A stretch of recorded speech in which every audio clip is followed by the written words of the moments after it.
Parenting stories. Am I the a-hole for telling my parents they were bad parents to me? I 19 male have an autistic brother, 20 male. He's fairly manipulative because he realized pretty quickly that the threat of a meltdown would get him his way every single time. He is considered high functioning by medical personnel, but he's got my parents convinced he just doesn't understand what he's doing and they don't ever punish him. Doctors have told him that he understands and that he knows what he's doing. They think they know better. They also expect me to revolve my entire life around him. I was never able to do anything I wanted because it upset his routine. I wanted to play a sport. Nope, his routine. I wanted to get a job. Nope, his routine. Friends. Yeah, forget about that. I tried not to be resentful, but I am the problem. My parents are flipping out because I plan to move several states away and then with my grandparents soon to attend school. They keep trying to guilt me into staying because of my brother. I usually just say that I'm sorry that they feel that way. But I'm still going. Well, here's where I might be the a-hole. My mother was going on and on about how the world doesn't revolve around me and how I was being really selfish and how I was going to ruin my brother by doing this. How they'd always been the best parents they could be to both of us, and we both got equal attention. I got frustrated and told her that she was delusional if she thought she or my father were ever good parents to me. They made my life revolve around my brothers.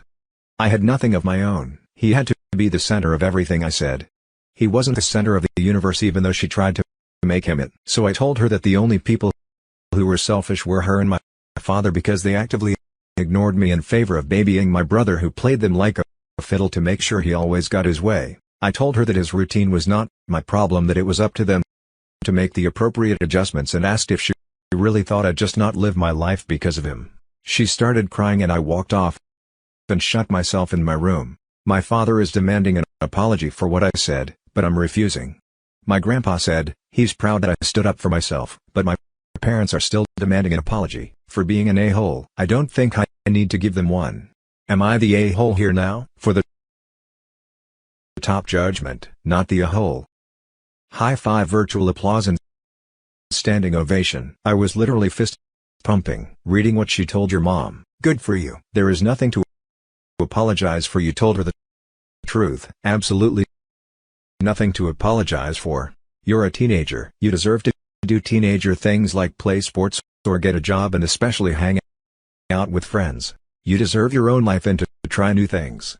Congrats for standing up to them, and best of luck for uni, not the a-hole.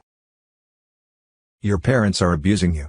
They had this coming. I hope you find a better life and better family out there, not the a-hole. Any chance you can move now. Agreed. His grandparents are ready and waiting. He should do what he can to move sooner rather than later. He can use the time to settle into his own new life, not the a-hole. Neither your mom nor your dad wanted to hear the truth.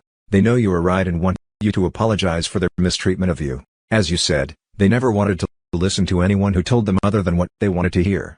And that includes your granddad. Do not back down if he brings up the idea of apology again. Ask them when they are going to apologize to you for depriving you of having a life of your own. Do exactly what you did here. Detail the myriad ways they have consistently ignored you to make your manipulative brother happy. Move to be with your grandparents as soon as you can, and when possible, start some counseling therapy to put dysfunction behind you. Now, for the next story, am I the a-hole for embarrassing my dad on Facebook over his post about being a single dad? I've 16 male, lived with my grandparents my whole life. My mom took off when I was a baby and haven't seen her since. So my dad left me with his parents, and they basically raised me. My dad was kind of around but not really. He'd sometimes come to take me to his house for the night every month, drop me off and be gone again as a kid. I used to always ask him how come I can't live with him, and his reason was always because he works a lot. When I got older, I sort of saw the truth, which is he likes to live a single lifestyle. He's had like a million girlfriends, and that's how I ended up with 4 other half-siblings. But you know, they still live with their moms, so we only get to hang out when it's my dad's custody time because he just leaves them at my grandparents and doesn't hang out with any of us. We're all used to it by now, but what's annoying is to his girlfriends and friends, he acts like he's a hero for being a single dad. He talks about how hard it is then brings me up specifically because my mom walked out. So it's like he cares for me full time. I usually don't say anything, but it bothers me. He made a Facebook post the other day. It was an older pic of him with me and my brothers, the one time he took us to a soccer game 4 years ago. He was talking about sacrifices, but it's worth being a single dad. This made me mad. And I commented, "You haven't even come to the house in like a month." Which is true. I haven't seen him since a few days after Thanksgiving. He deleted his post and got mad at me for embarrassing him. My dad said I was being disrespectful and I don't know what it's like to be a single dad providing for us, so I don't get to act that way. He was really mad about it, and after I thought about it for some time, I guess it was petty to embarrass him by calling out his BS. So I wanted to know if it was a holy for doing it. Not the a hole. Truth hurts. I guess a once-a-month parent isn't as comparable to single parents who have their kids full-time. He is only sacrificing one night a month to be with you though. A question does pop into mind. Does he provide financial support to your grandparents for expenses? Same goes with your half-siblings. I hope he is being financially supportive also. Does he celebrate holidays and birthdays with any of the kids? But other than that, one night a month is quite isolating, so you are right in calling him out. Also, his post embarrasses itself since he used an old photo. Guess he doesn't have anything more recent. No, he doesn't. My grandpa has his own business, so they never needed money from him. He spends money when he takes me out to eat or buys birthday gifts.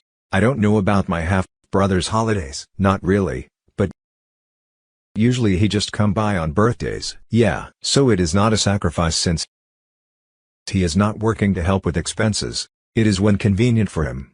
A father of convenience, I guess. As for holidays, I guess he is with his girlfriend at the time. Thanks for answering my inquiries. Either way, he should be called out and he should be embarrassed. Not the a-hole. Being a father and being a dad are different things. He may have been your father, boy, but he wasn't your daddy. Yawn. Do not the a-hole. It sounds like both of your parents abandon you. Just one of them sees you occasionally when it's convenient for him. It sounds like he's using to impress women. Fatherly instinct is attractive and he knows it, but he didn't actually have it. He's a deadbeat baby daddy that's painting himself as a single father to get laid. Let's read the next story. Why did my mom leave me 16 mil if she was just going to start another family? I just found her on Facebook a few weeks ago and I'm really mad and hurt. She left when I was 5 and for a year, she would come visit sometimes, but then it became less and less. When I was 7, she was just gone, and I didn't know why. Before that, she was always a great mom, always picked me up from daycare, took me out for ice cream, played with me. My dad always told me it wasn't my fault and I wasn't a bad son, that she left because she didn't know how to be a good mom to me anymore. I still didn't understand and I missed her for so many years. Getting older, I thought she had problems and needs to work on herself. So maybe one day she'll learn how to be a mom. Then we can try to build something again. But nope, I was wrong. She's married with 2 other sons. One looks maybe 9 or 10ish and the other is a toddler. I think they all look happy, especially her. I haven't stopped looking at her profile and looking at all the pics of birthdays, vacations, Christmas, them chilling at home. Pics of her with her sons, hugging them. Those hurt the most. And I wanted to throw my phone all this time. I've been thinking, okay, maybe she had problems and maybe it was better she wasn't around if she didn't know how to be a mom. But then it turns out she has known how to be a good mom to her other kids for years. She could have started seeing me again a long time ago if she wanted to. But she didn't. I feel like I wasn't worth it to come back for because obviously she loves her other sons. It makes me feel like maybe she didn't love me. Then it sucks and it really hurts. My dad always said it wasn't anything I did. But then, well, she didn't have a problem having her kids and actually staying in their lives. Why was it me? It probably should have added my parents weren't together by the time I was born. They were co-parents until she left me with him. Now for the top advice. That's really tough. I don't think you will find the answers you need here. You should talk to someone trained to help you work through these very valid, very real feelings. These are justified questions that you may never get answered, and learning how to cope and move past that is really essential for you. If you don't think your dad will be willing to get you professional help, You should ask a counselor at school or your medical doctor. But please don't let photos on social media make you think someone else's life is perfect. It isn't healthy. Definitely be proactive in getting help. You are still a child. You can't think anything adults have done are because of you. I'm sorry, sweetie. It is not you. It is her. She's probably ashamed of what she did to you, so she avoids the issue and ignores you, not to make excuses because there really isn't one. She should not have abandoned you. I would advise to contact her or her significant other and ask why. Be prepared for major fallout though. Her significant other probably has no clue you exist, but I'd be one to ask her why. Just know she will give an excuse and it won't change anything. You however did nothing wrong. It is her who messed up and she knows this. She's just not woman enough to admit it and to try and make amends. You go and live your best life. One day, she will be sorry and will try to reach out. She will realize she is the one who lost out. I'm so sorry. This is absolutely not about you at all. Sometimes things happen where someone cannot be a good parent. Maybe she was young and immature. Maybe she had a substance problem she was hiding. It was absolutely not about you at all. It was definitely about her. I worked with homeless folks for several years and have heard stories like this from them as the parent, but also as the child. I met a brilliant young woman who had become hooked to heroin. She was living in a tent and shooting dope. Her children were with her parents because it was safer. She did get clean, but her kids are 15 and 11 now, and it's been hard for them and her to reconnect. The most important takeaway is, was not you. It was because something was wrong in her life and you were safer where you were with her. Maybe she had a problem with anything in her life. Maybe, as you said, the problem or whatever that she kind of ran away from and she cut ties because the people of her old life, her son, reminded her of that or brought back traumatic memories, and now she doesn't know how to get back or does not want to because she is more comfortable that way and just ignores the fact that she should have reconnected. So many possibilities here, but no way that it's OP's fault whatsoever. I really hope you got someone in your life, maybe a counselor, to talk about this.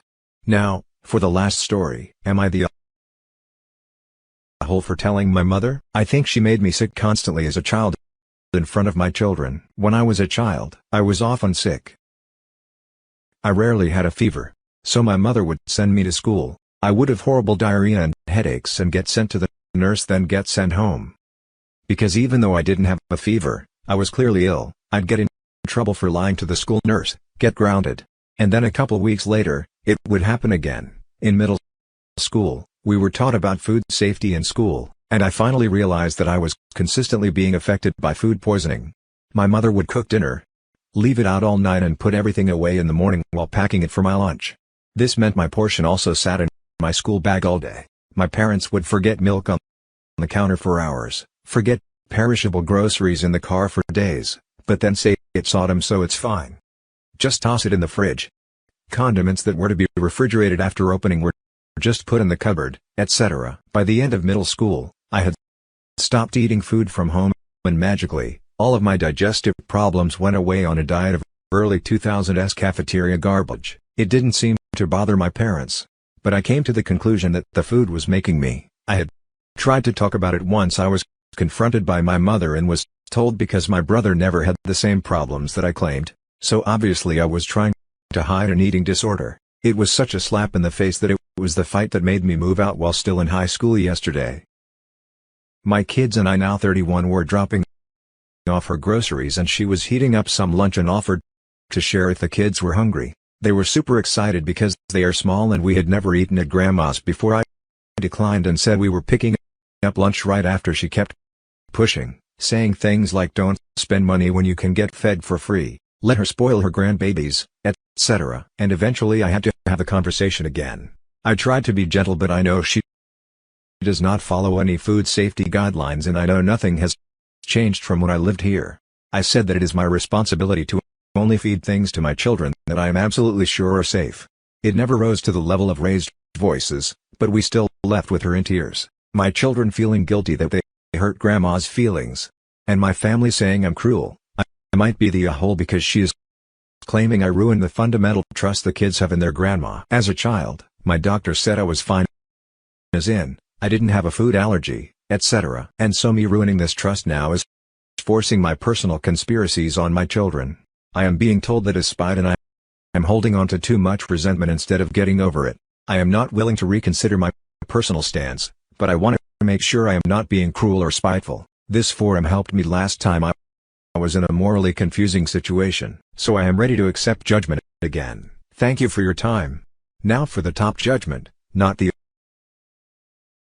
whole. You tested your theory using the scientific method. It sounds how your mom with other criticisms. Your job as a mom to your kids is to protect them. Even if it makes your mother uncomfortable, you did the right thing. My mother does not really take any criticism. Actually, if you try and have a conversation with her about something she is doing that needs to be addressed, the conversation will inevitably turn around into something you are doing that inconveniences or snubs her in an even bigger way than the thing you are trying to address. It makes her very difficult to talk to about things, if next to impossible.